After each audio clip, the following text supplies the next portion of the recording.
Bom, presidente, bem-vindo então ao nosso podcast da Abravidro, para a sua primeira entrevista para a revista Vidroplano. Eu acho que seria legal a gente contextualizar um pouquinho da sua história, da sua trajetória no setor vidreiro, né? Você vem de uma família com uma imensa tradição no associativismo. Perfeito, Yara. Em primeiro lugar, é um prazer estar aqui, né?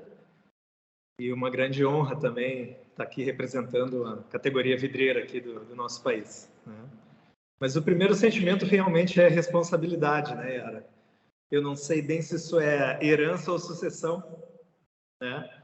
Mas, na verdade, como eu sou muito próximo do meu pai também aqui na empresa, né? Ele sempre, no período de atuação dele, ele sempre dividiu muito comigo as opiniões dele a nível de política empresarial, né? Então, eu acompanhei isso desde sempre. Então, para mim, realmente, agora é natural ter uma espécie de sequência desse trabalho aí que ele realizou, né? Então, esse sentimento de responsabilidade mesmo. E você já está há alguns anos à frente do Sindividros aí do Rio Grande do Sul, né? Então já tem uma experiência no associativismo, para além dessa experiência que você dá sequência do seu pai, tem a sua própria experiência. E como que você vê o associativismo no setor vidreiro? Realmente, eu já presido os Sindividros há 3 gestões, né, 9 anos, e antes fazia parte da diretoria, né? Realmente, eu acho que é um processo indispensável, né, Yara? A porta de entrada aí para a participação associativa são as entidades regionais, né? Seja sindicatos, sejam associações.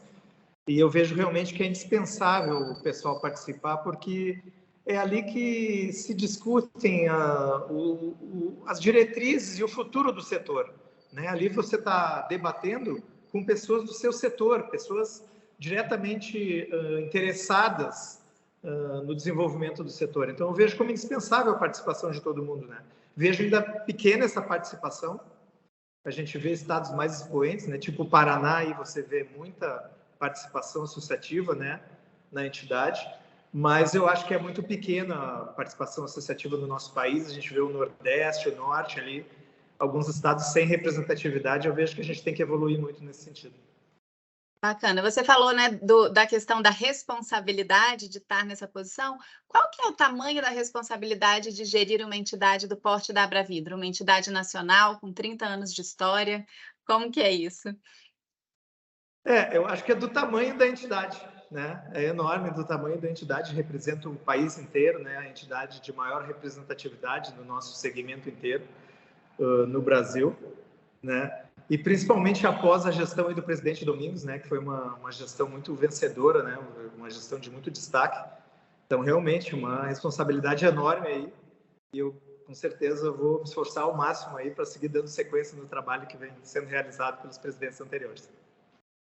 E como que você vê o mercado vidreiro hoje? A gente vem aí de tempos, né, um tanto complicados. A gente teve pandemia que trouxe, apesar, né, da tragédia humana, trouxe resultados positivos para o setor vidreiro e para a construção civil, mas essa ondinha já baixou. A gente acabou de lançar, né, inclusive na cerimônia de posse, os resultados do Panorama Abravidro referentes ao ano de 2022, e a gente vê que não foi uma performance muito positiva, né? A gente teve queda praticamente não, em todos os indicadores: produtividade, produção, faturamento, todos. Como que você vê o setor vidreiro, o mercado vidreiro nesse momento? Eu fico um pouco preocupado, porque eu vejo os elos da nossa cadeia atuando de forma independente, né? Utilizando aquela velha expressão ali do salve-se quem puder, né? Não vejo um trabalho direcionado, um trabalho concatenado, e acho que isso não é saudável, né? Nós temos no Brasil, né, iniciando pela indústria de base, né, grandes multinacionais que têm investimentos altíssimos no nosso país, na própria América do Sul, né, mas o nosso país é o país de maior investimento desses grupos, né? Isso é uma responsabilidade para nós que estamos aqui, porque eles estão apostando no nosso país e a gente não pode deixar que eles percam, né, esse sentimento de aposta, né? Eles não podem se retirar daqui, porque a nossa cadeia já está vinculada ao fornecimento desses entes, né? Mas eu vejo que não há essa coordenação, não há essa ligação mais próxima entre os elos, né? Usina, distribuidor, processador, revendedor, né? Até o cliente final. Então, eu vejo isso com uma certa preocupação. Eu acho que a gente teria que aproximar melhor esses elos. Então, você acha que essa questão da aproximação dos elos é um dos principais desafios para a sua gestão? Com certeza, com certeza. É um dos principais desafios, né? O primeiro seria essa instabilidade pós-pandemia, né? Como você falou, no primeiro momento, a pandemia trouxe bons frutos para o nosso segmento, né? Principalmente vinculado à arquitetura, à construção civil, né? Os investimentos residenciais aí que a gente teve em 2020, 2021, e até um pouco parte de 2022, né? Mas no segundo semestre de 2022 para cá, a gente vem enfrentando uma ressaca aí, né? E que, principalmente nesse primeiro semestre de 2023, fragilizou bastante o nosso segmento vidreiro, né? Então, essa seria a maior preocupação aí para a gente dar sequência, né? E, até em razão disso, a aproximação dos elos da cadeia, realmente, né? É uma preocupação que eu venho tendo há bastante tempo na minha atuação aí política empresarial, e eu acho que isso é um item aí que vai ter que ter muita atenção da Abravidro na sequência. E que outros desafios você imagina que vai ter nesse período?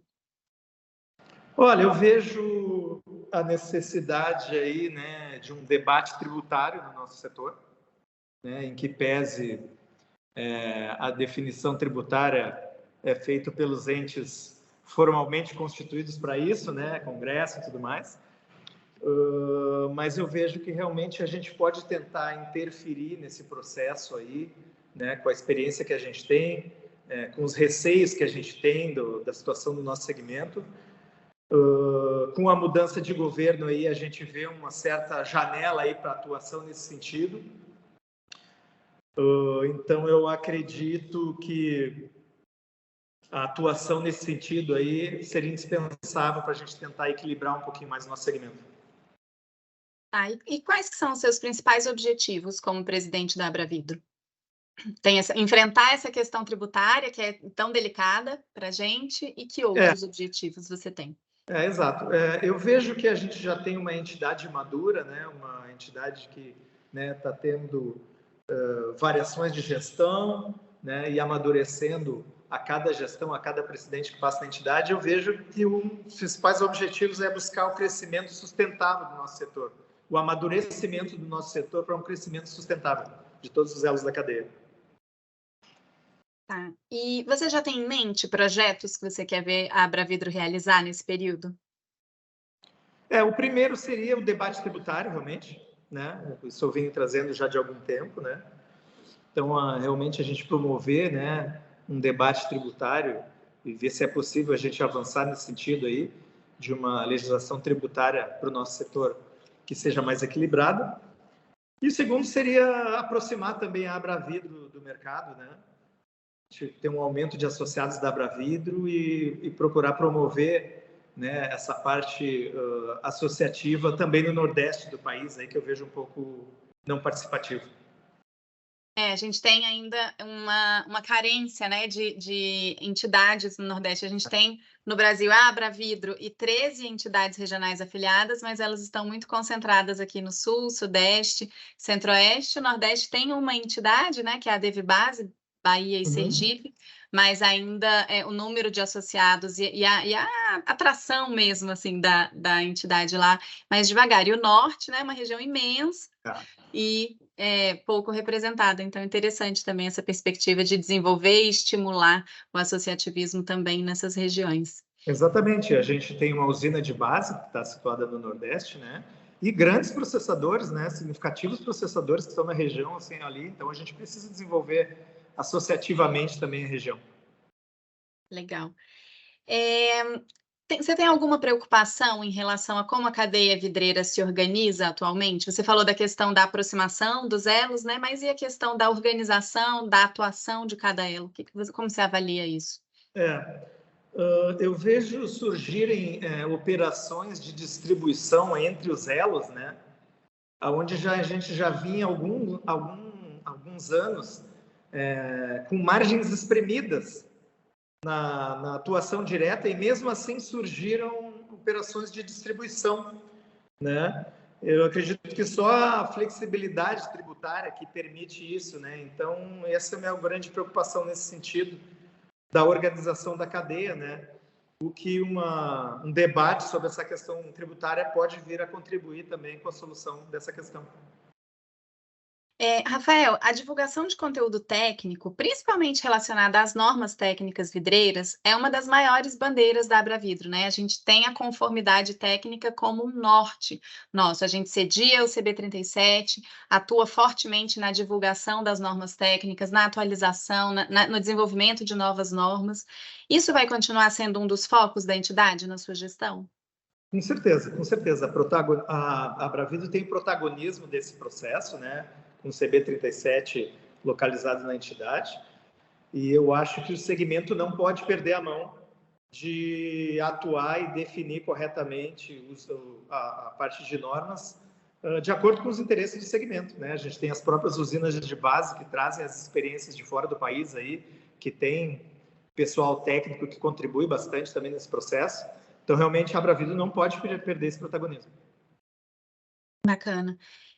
Outro desafio que a gente vem trilhando aí ao longo dos anos é a questão de estabelecer uma cultura de dados no setor vidreiro, né? A Abravidro tem 2 contribuições super importantes nesse sentido, que são o Panorama Abravidro, uma publicação já com uma longa trajetória, mais de uma década que vem sendo publicado, trazendo então um retrato anual da performance do setor, e desde o ano passado a gente passou a publicar também o Termômetro Abravidro, aí esse com uma periodicidade menor, né, mensal, então traz ali a temperatura, como diz o nome, do mercado.